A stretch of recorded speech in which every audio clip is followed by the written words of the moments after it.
Vračilo DDV v potniškem prometu.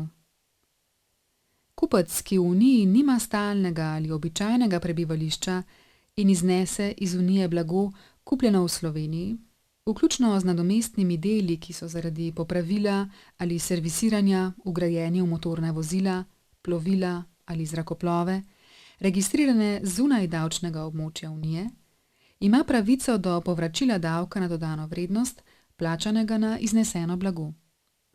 Stalno ali običajno prebivališče pomeni kraj, ki je kot tak naveden v potnem listu, osebni izkaznici ali drugem identifikacijskem dokumentu, veljavnem v Sloveniji. Pogoji za vračilo DDV. Vrednost kupljenega blaga z vključenim davkom na dodano vrednost na enem računu, izdanem istemu kupcu pri istem prodajalcu, je višja od 50 evrov. Mejnemu carinskemu organu sta bila predložena blago in obrazec zahtevka za vračilo davka na dodano vrednost, ki ga je za kupljeno blago izpolnil in izdal prodajalec.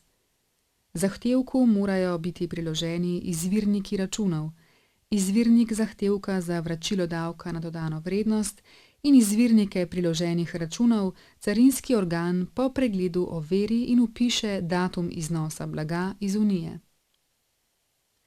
Kupec je iznesel blago iz Unije pred iztekom 3. meseca po mesecu nakupa. Če je bilo kupljeno blago že uporabljeno v Uniji, carinski organ lahko zavrne potrditev zahtevka za vračilo davka na dodano vrednost.